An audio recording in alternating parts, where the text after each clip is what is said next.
Thinking out loud. What up, people? Check it out.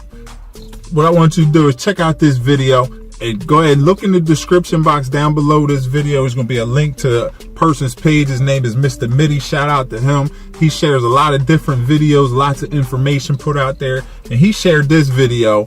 And since it's about trucking and technology, I was on it. I had to watch this.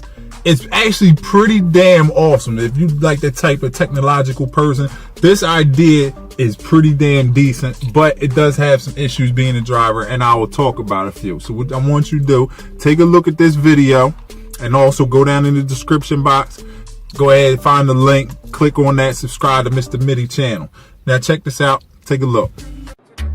When you're watching two guys talk about the history of trucking in America projected onto the massive Hoover Dam in the middle of the night, you kind of wonder what you're doing with your life. But when you realize they're revealing the world's first road-ready self-driving truck, things make a little bit more sense.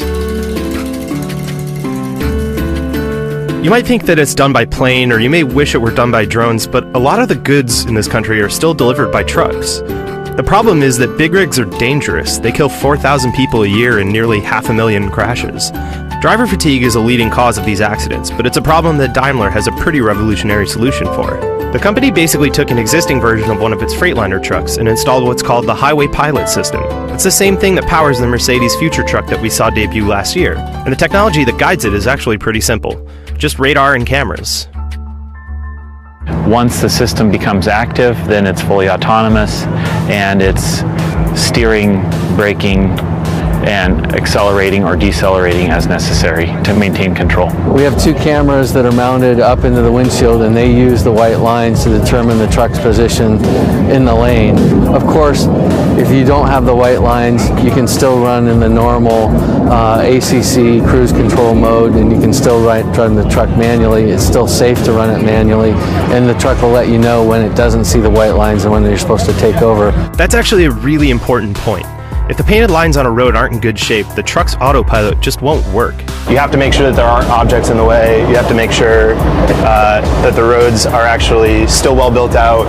It'll tell you when those things might be interrupting your drive, but if the white lines aren't painted well on that road, the cameras aren't going to be able to pick it up, and it's going to tell you to take back over. Once the driver is warned to take control, there's a countdown, visual and audible, to indicate that he has a specified amount of time to take over the wheel, and basically the system goes from active to completely inactive and unavailable. Daimler gave us a ride in the truck on the public highways outside of Las Vegas. The experience was actually pretty normal. There were a few instances where the driver had to take control, like getting on and off the highways or getting around construction vehicles, but for the most part the drive was pretty autonomous. The only thing that was weird about it was you could feel the truck drifting from side to side as it kept itself in the lane. And that made me a little bit motion sick, but I'd imagine a truck driver wouldn't have that problem. I mean, I've never been in a big rig before, but this is the only moment where you really felt a little blip of fear is just when the gear shift changed, and that's just because that's the most noticeable thing that happened without you doing anything. The system is very integrated, so that it's making choices on what gear to be in and what the optimal speed is and all of that. So the benefits of this system, there's three that we're focusing on. One in the area of safety. Improve safety chances with the integration of the camera, the radar, the steering system. The other being the connectivity aspect. Allow the driver to connect to either work or home-based type systems with tablets. And then finally, efficiency. The chances for optimization of acceleration, deceleration as it impacts the driver and also the vehicle. That efficiency translates into better fuel mileage and reduced emissions, which are more reasons for Daimler to keep testing this technology in the coming years. As we go forward, there's a higher expectation for people and drivers and fleet owners to be more connected to their vehicles. So in turn, offering that to them also allows additional efficiency potentials. All of this is great, and a future where our highways are full of automated vehicles, big and small, can only mean we're all going to be safer. But only 2 of these trucks are licensed to run on public roads right now, and many other states won't allow them. So it's going to be a long time before robot trucks take over the highway. Alright, now you saw that right there. Now, this thing says it runs by radar. One of the issues I have with that is how many times you going down the road, satellite will go out, phone service, all these types of things. That's something you got to worry about. Also, it says it has cameras in the windshield that watches the white lines and keeps it in between the lines. Now, you saw that thing drifting left to right.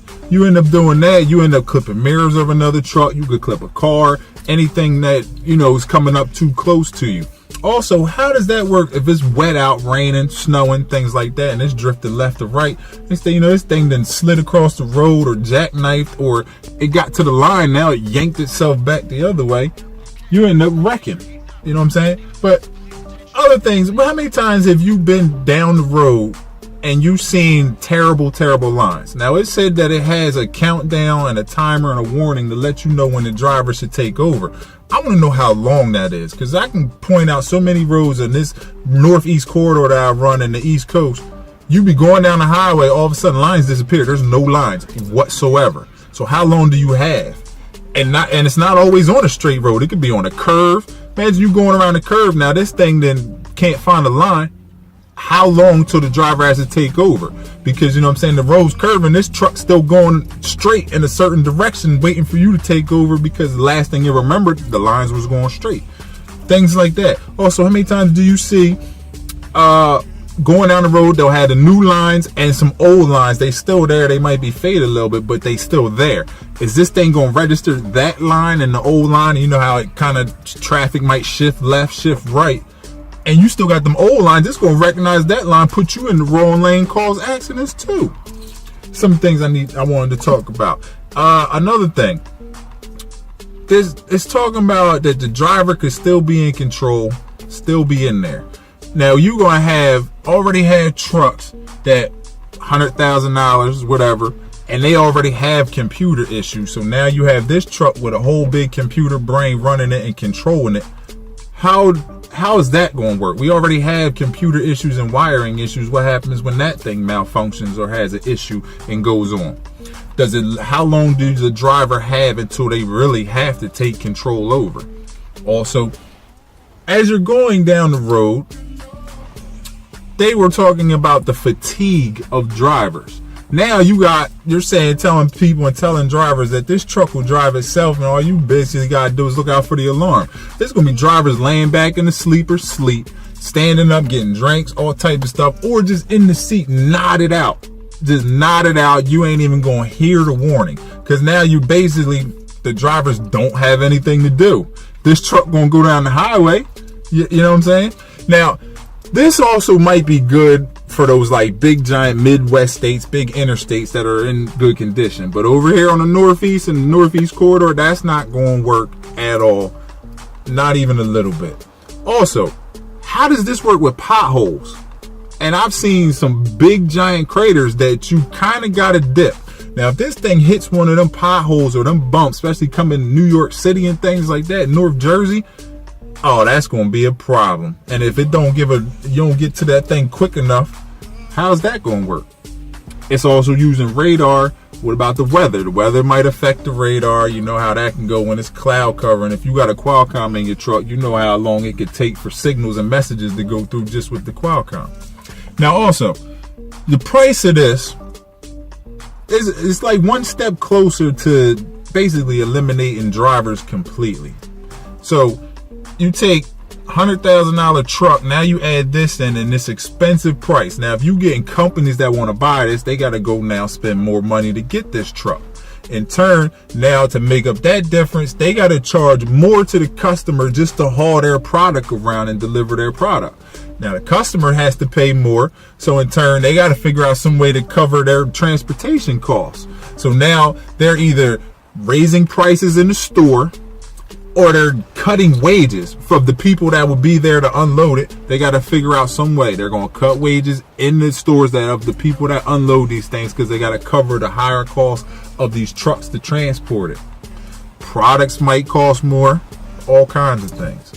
I was just wondering how this thing's going to work in certain areas. Cars jump in front of you all day, all the time. And it's to the point that if a driver's not on the wheel as is, it's going to be deadly. And now you got this truck controlling things, and you got the whole computer system. Think about this too. It's a computer system. somehow it's on some type of signal, some type of board, and computer systems can be hacked into.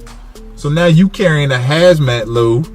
This thing is like an iRobot, and it gets controlled and goes somewhere else now. They didn't control this and took this somewhere else. Now they, try and do some type of destructive thing with it.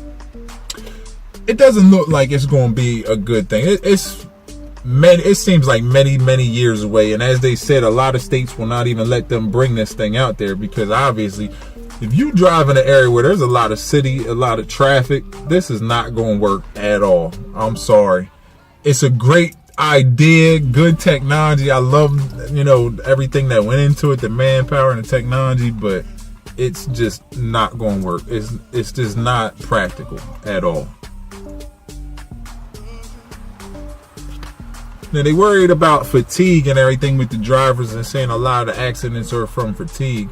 Well, there is something that could be done, and changes have been made that kind of mess with that. When they start messing with the hours of service and the hours that drivers are allowed to drive and the pay rate, drivers were like, okay, I'm not allowed to drive so many hours. I can't make the money I was making before. Fuel costs are high. Everything, it just goes down the line. So now they start basically running illegal, because they don't have enough legal hours, because they wanted to cut hours back. So now they start doing dumb stuff, running over their hours, running this, running that, yada, yada, yada, just to make up the difference. Now, if you want to mess with the driver fatigue, maybe change the hours so that drivers can actually still make that type of money that they was making, and they don't have to worry about pushing themselves so hard now and doing so much.